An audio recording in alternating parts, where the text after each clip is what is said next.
오늘 말씀의 제목은 헌금함 앞에서의 가르침입니다. 우린 이런 제목을 대하면 벌써 앞질러 우린 이런 짐작을 합니다. 오늘 헌금함이 나오는 것 보니까 오늘 헌금에 대해서 설교할 것 같다. 가끔은 우리가 이렇게 조금 앞질러서 생각할 때가 많이 있지요.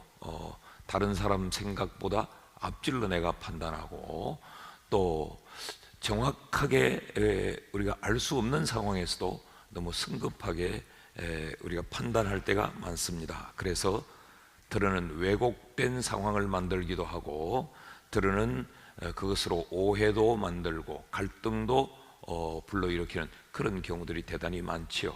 특별히 여러분 설교를 들을 때는 이런 앞지름을 경계해야 합니다. 그래야 은혜를 받게 되고, 그래야 신앙이 성장하게 되고, 그래야 시험 들지 않게 되고, 그래야 복을 누리게 될 줄 믿습니다. 오늘 20절 말씀을 다시 한번 보면 이 말씀은 성전에서 가르치실 때에 헌금함 앞에서 하셨다. 그러니까 앞서 가르친 그 가르침의 말씀을 하신 장소가 헌금함 앞이었다, 그런 이야기지 헌금에 대한 내용과는 전혀 관계가 없습니다. 오늘 우리가 특별히 여기 한 몇 개의 단어를 주목해 보려고 하는데, 예수님께서 성전에서 가르치셨다. 성전은 유다 백성들에게 신앙의 중심이고 그들의 영혼의 안식처이기도 했습니다. 성전은 어떤 곳인가? 하나님이 거하시는 하나님의 거처로 인식했고, 그곳에서 하나님과 인간이 만나는 만남의 장소로 성전을 이해했습니다. 이 성전은 크게 두 부분으로 우리가 나누어서 쉽게 생각할 수 있습니다. 그림을 하나 볼 텐데, 여러분이 보시는 지금 이 그림에 크게 둘로 나누어 놓았습니다. 여러분 왼편에 보이는 것이 여인의 뜰이고, 이 뜰의 한 부분이 있고, 그리고 성소와 지성소를 묶어 놓은 또 하나의 공간으로 이렇게 크게 둘로 나뉘어집니다. 성전은 여러분 보시다시피 지성소와 성소가 이 성전의 가장 큰 중심이 되지요. 이곳에서는 제사장이 제사를 집전합니다. 그래서 이 성소로 들어가는 이 입구에는 제단이 있고, 또 그 제물을 잡는 또 장소가 있고 물두멍이 있는 것이죠. 그래서 이곳은 제사장이 제사를 집전하는 그런 장소인 반면에 또 하나 여인의 뜰이라고 붙여진 뜰의 공간이 있습니다. 이 뜰은 성소로 들어가는 길목, 이 뜰을 거쳐야 성소에 이를 수 있습니다. 그래서 이 뜰은 크게 세 부분으로 나눌 수 있어요. 여러분이 보시는 대로 왼편이 여인의 뜰이요, 그 다음 이 중간 부분에 보면 이스라엘의 뜰이라고 붙여놓았고, 그 다음 제사장의 뜰이라고 해두었죠.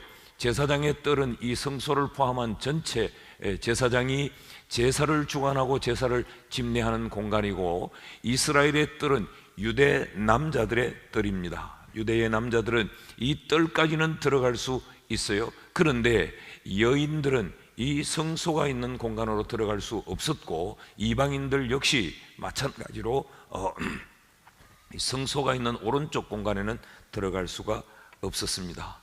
여기 성소와 지성소로 나누어져 있는데, 이 지성소에는 법궤를 모셔 놓았죠. 법궤는 바로 하나님의 임재하심을 상징하는 것입니다. 이제 그림을 치워주셔도 되는데, 자, 이것이 성전이에요. 그런데 오늘 본문에는 예수님이 성전에서 가르치실 때에 그 성전의 어느 부분에서 예수님이 가르치셨는가?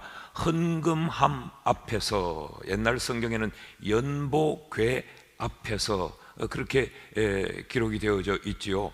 이 헌금함은 이스라엘 백성들에게 있어서 나팔궤, 나팔함이라고 하는 또 다른 별명으로도 불려졌습니다. 왜 그런가 하면 이 주둥이가 이렇게 짧은데 아래로 갈수록 이렇게 커져 있기 때문에, 그래서 좁은 공간으로 헌금을 드리면 이 큰 공간 안에 헌금이 쌓여지게 되는 거지요.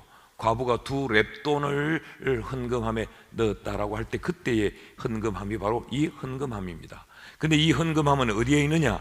여인의 뜰에 놓여져 있습니다. 다시 한번 그림을 비춰주시면 이 왼편에 여인의 뜰에 성소로 들어가는 이 첫 공간 속에 여인의 뜰에 헌금함이 13개가 놓여져 있었습니다. 그러니까 이 성전에서 뜰은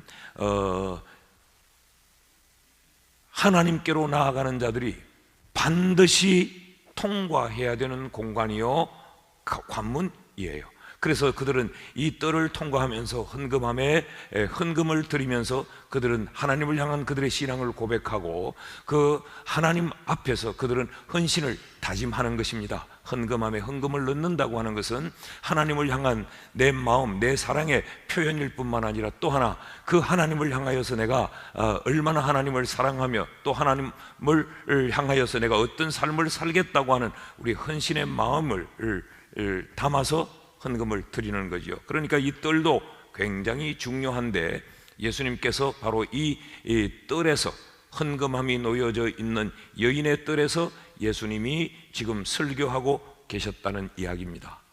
무엇을 가르치셨을까?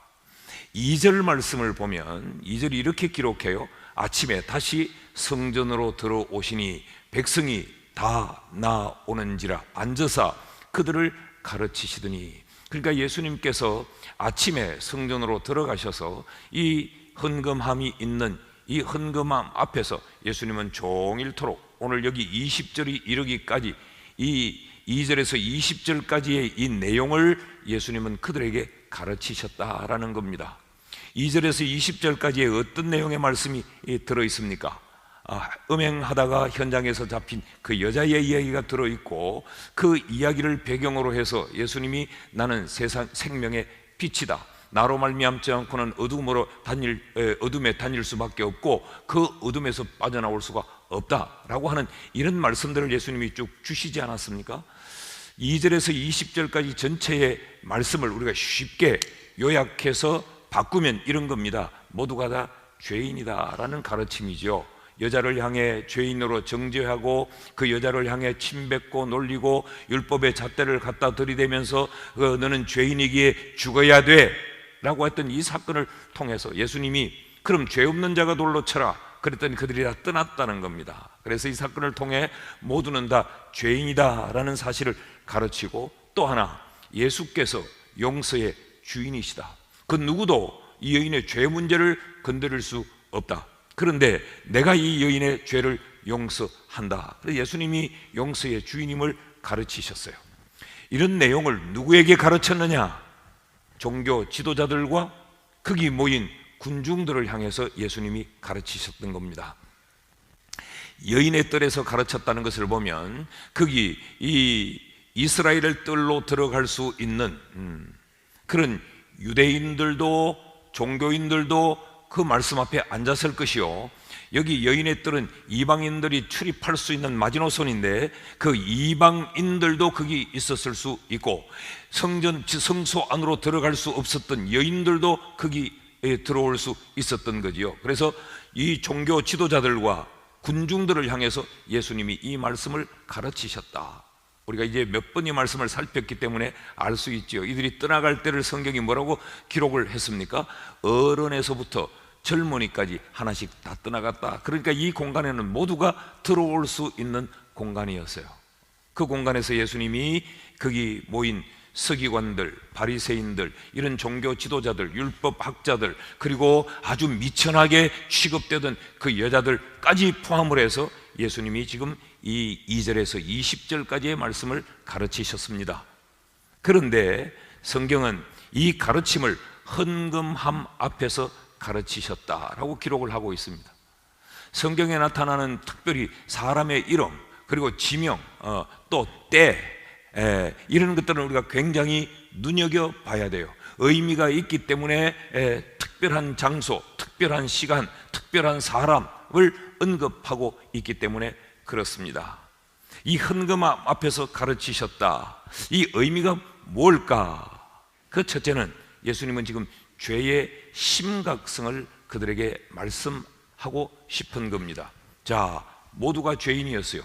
그들은 그 현장에서 잡힌 그 여자를 죄인으로 몰아붙이고 정죄하고 그러니 죽여야 된다고 소리를 쳤는데 예수님이 죄 없는 자가 돌로 치라고 하는 이 한 말씀 앞에 정죄하던 그들도 또 율법 학자들도 그렇게 심오하게 신앙생활을 한다고 했던 그런 철저한 종교인들도 모두가 그 현장을 떠났다라고 하는 것을 보면 모두가 죄인이었습니다. 모두가 죄인이다. 그런데 그들이 지금 무엇을 하고 있느냐?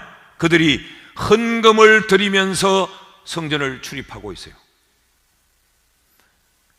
죄 문제의 심각함을 그들은 다루지 않고 우리는 이 헌금함에 헌금을 드림으로 이 이스라엘의 뜰로 들어갈 수 있다, 우리는 하나님을 만날 수 있다라고 생각하면서 그들은 자신들의 죄 문제를 심각하게 생각하지 않았어요.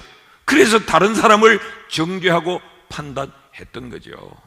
자, 예수님은 지금 헌금함 앞에서 그들에게 이 가르치시면서 그들에게 이런 물음을 던지고 있는 겁니다. 모두가 죄인인데 헌금함에 헌금을 넣는 것으로, 이런 종교적인 행위를 하는 것으로 그 죄 문제가 해결이 될 수 있냐라는 것입니다.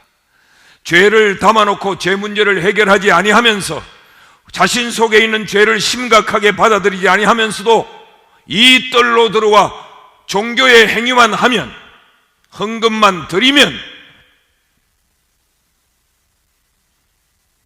그것이 하나님을 만날 수 있는 것이냐, 이것이 헌금함 앞에서 주님이 이 가르침을 던지고 있는 가르침의 의미입니다.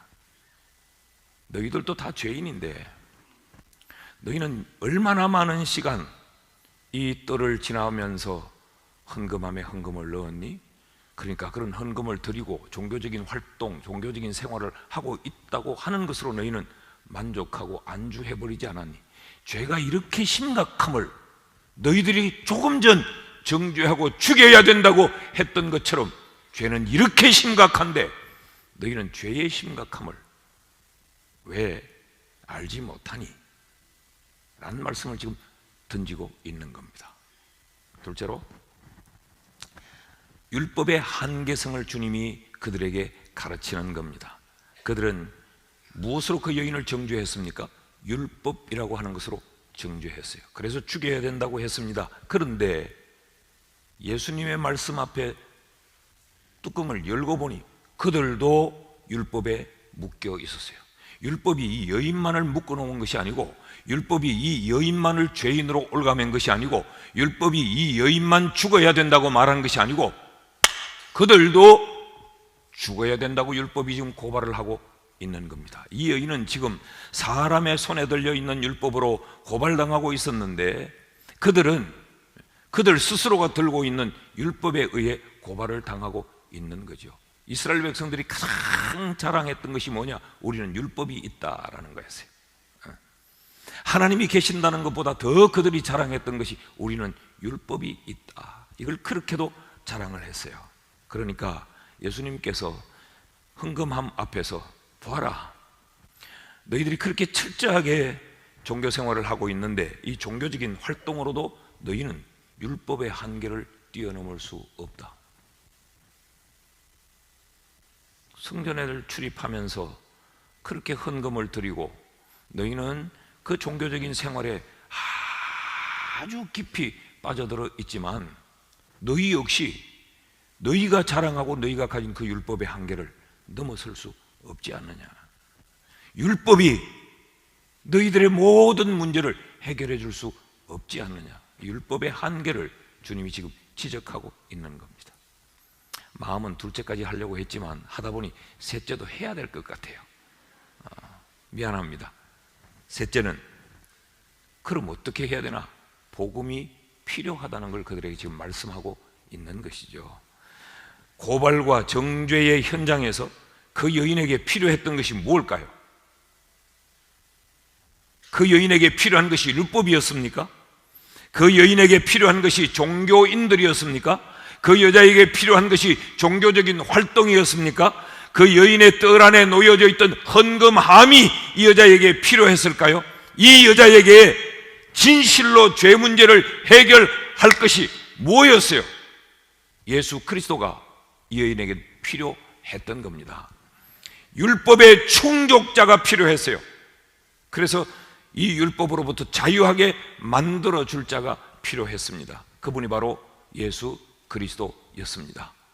그래서 현장에서 잡혀온 이 여인의 사건을 다룬 뒤에 주님이 내가 빛이다, 그 말은 내가 답이다, 율법으로 죽어야 되는데 네 죽음의 문제를 해결하고 너를 생명으로 지켜줄 그 해답이 바로 나다 라고 예수 그리스도 자신을 드러내시는 거죠.